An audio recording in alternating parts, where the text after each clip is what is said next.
साथियों नमस्कार, मैं आपका भाई Brajesh Pandey Hind news live channel से। और मैं आपको बताना चाहूंगा कि जहां पर योगी सरकार साधु महात्माओं के लिए, पंडितों के लिए, पुरोहितों के लिए कहती है कि मैं सुरक्षा की दृष्टि से हर वो कदम उठा रही हूं जो उठाना चाहिए, वहीं पर मैं जिला चित्रकूट के अंतर्गत आ चुका हूं परानू बाबा में। यह परानू बाबा धाम किसी परिचय का मोहताज नहीं है। यहां पर ग्रामीण इलाकों से लेकर के शहरी इलाकों तक, उत्तर प्रदेश से लेकर के अन्य राज्यों के लोग यहां पर आते हैं।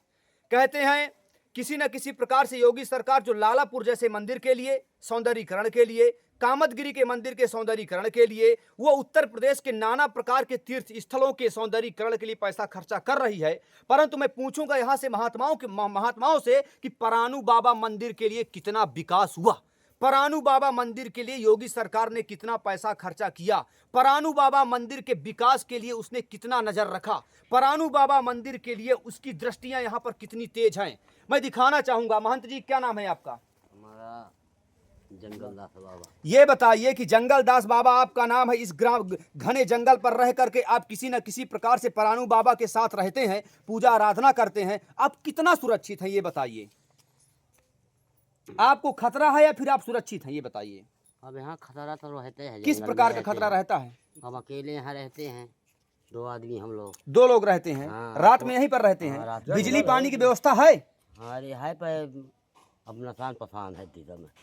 कहीं न कहीं मानस कहती है, बंदहु प्रथम महीसुर चरना, मोह जनित संशय सब हरना। मानस के कहने के बाद उस मानस का आज्ञा का पालन करने वाले योगी आदित्यनाथ जी कहाँ हैं, जो परानू बाबा की दृष्टि में या परानू बाबा में किसी प्रकार से दृष्टि नहीं डाल रहे यहाँ की व्यवस्था पर, यहाँ की पूजा आराधना पर। महंत जी, क्या नाम है आपका? हमारा रोहिणी प्रसाद मिश्रा नाम है। हम अखंड ज्योत के पुजारी जी हैं जी। यहाँ इसी तरह की व्यवस्था है जो आप देख रहे हैं जी। इसके आगे क्या? अच्छा, लगातार कुछ महीने पहले यहाँ पर यह मामला संज्ञान में आया था कि इस मंदिर के घंटा चोरी हो गए। तो आपको क्या लगता है कि जब घंटा चोरी हो जाते हैं तो यहाँ के महात्मा कितने हद तक सुरक्षित हैं ये बताइए। अब रात बिरात इतना बड़ा जंगल है, कोई रात बिरात आ गया, अब सो रहे हैं, नहीं जाने पाए, क्या करते हैं? जी जी जी। अच्छा, इस घनघोर जंगल में और कौन कौन रहता है आपके साथ? 2-3 लोग रहते हैं। कौन कौन? हम रहते हैं, बाबा रहते हैं, पुजारी जी और रहते हैं बिंदेश्वरी प्रसाद। तो जैसे लालापुर में सौंदर्यीकरण के लिए, कामदगिरी में सौंदर्यीकरण के लिए, नादी के हनुमान जी के लिए सौंदर्यीकरण के लिए योगी सरकार ने इतना पैसा खर्चा किया, तो ये बताइए परानू बाबा मंदिर के लिए योगी सरकार ने कितना खर्चा वो किया? तो हम लोग कुछ नहीं, यहाँ कोई सुनता ही नहीं। हम लोग कहते हैं कोई नहीं सुनता। आज तक कुछ कार्य 1-2 बार शिकायत की है कि नहीं की एक है? आध बार देखो पैसा आया भी है सुंदरीकरण का, उसको भी रोकवा दिया। लगभग कितना आया होगा पैसा, आपकी जानकारी में? 32-32 लाख बता रहे हैं। 1 करोड़ 32 लाख। 1 करोड़ 32 लाख में लगभग कितने रुपए का काम अभी तक में हो गया होगा? कुछ नहीं, 4 पैसे का काम नहीं हुआ। अरे 1000-2000 का काम नहीं। 1000-2000 का काम। देखिए, 1 करोड़ 32 लाख रुपया में यदि 1000-2000 का काम होगा तो कहीं न कहीं सरकार के वो सक्षम लोगों की नाकामी है, जिनको इस उत्तर प्रदेश में सौंदर्यीकरण करने के लिए, तीर्थ स्थानों में सौंदर्यीकरण करने के लिए जिम्मेदारी दी गई है। क्या नाम है आपका? घनश्याम दास मुरली वाले बाबा। ये बताइए कि आप इस परानू बाबा में कितने सालों से रह रहे हैं? वैसे तो मैं करीब 30-32 साल से यहाँ रह रहा हूँ। 14 साल से मैं मंदिर में माता जी का पुजारी पंडा भी हूँ, दरी माता का।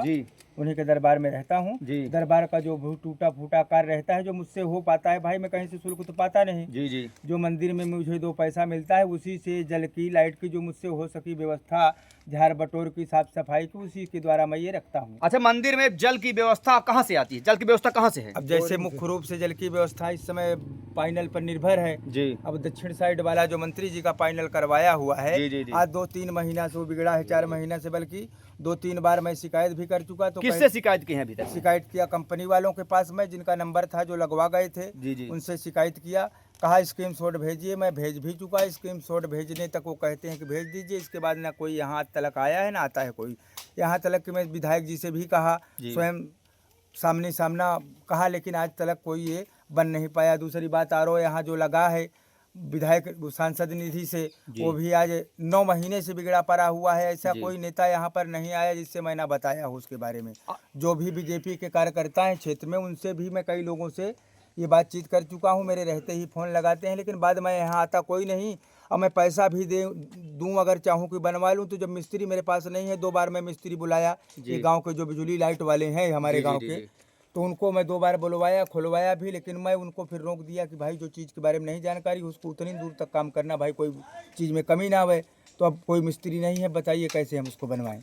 कहीं न कहीं आप देख सकते हैं कि यहाँ पर रहने वाले महात्मा वास्तव में पीड़ित हैं। और यदि हम लोग खबर चलाते हैं, आला कमान अधिकारियों को सूचित करते हैं, सक्षम नेताओं को सूचित करते हैं और सूचना देने के बावजूद भी खाना पूर्ति हो जाती है, तो ये समझिए कि हम लोगों के गाल में तमाचा के साथ साथ उन लोगों के भी गाल में तमाचा है जिनकी ये जिम्मेदारी बनती है कि यहाँ पर पानी से लेकर के बिजली तक और यहाँ के सौंदर्यीकरण से लेकर के महात्माओं की सुरक्षा तक की जिम्मेदारी जिसके ऊपर बनती है। अच्छा ये बताइए कि यहाँ पर जो घंटा चोरी अभी हुआ था, तो घंटा चोरी होने के बाद आपने किसी के पास शिकायत किया था या फिर नहीं किया था? नहीं, कोई शिकायत कोई नहीं की। जानकारी दरअसल नहीं बात की। ये है, शिकायत क्यों नहीं की? इतनी बड़ी घटना हो गई, आपने शिकायत नहीं किया? इसलिए शिकायत नहीं की है कि आग लागे 2-3 महीना हो रहा है, ठीक है ना। वो 2-3 महीना के बीच में किस दिन घंटा ले गए जो पुजारी जी धरे थे।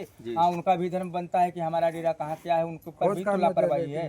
हाँ, तो इसलिए बाबू हम नहीं जान पाए, तो इसलिए किसी पर अलक्ष्य नहीं दिए। बाबा जी स्वयं हमारे ये जो है धर्मस्थल के जो प्राणु बाबा मरीदाई हैं, ये स्वयं के विधायक हैं, स्वयं के सांसद हैं। इनसे बड़ा शिकायत अब किसके पास लेकर के जाएं? ये स्वयं खबर लेते हैं, हम इन्हीं के माथे रहते हैं यहाँ। अच्छा, घंटा चोरी होने के बाद, यहाँ पर बड़ी बड़ी वारदात होने के बाद जो नास्तिक प्रकृति के लोग होते हैं वो आरोप ये भी लगाते हैं कि परानु बाबा भगवान है, वो अपने घंटे की रक्षा कैसे नहीं कर पाते। इस विषय में आप उन नास्तिक लोगों के बारे में कुछ बताइए, 2 शब्द बताइए, क्या कहेंगे इसके विषय में? क्या कहेंगे इसके विषय में? अब ये तो अपना अपना भाव भरोसा है, क्योंकि भाव ही भरोसा है। हाँ, मन ही ईश्वर, मन ही देवता, मन से बड़ा न कोई। हाँ, मन उजियारा जब जब फैले तो जग उजियारा होए। अपनी अपनी आत्मा का और अपने अपने कर्म का फल मिलता है संसार में।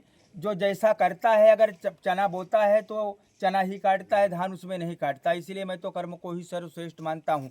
कर्म ही पूजा है। मैं अगरबत्ती जलाना कोई पूजा नहीं समझता, ठीक है ना।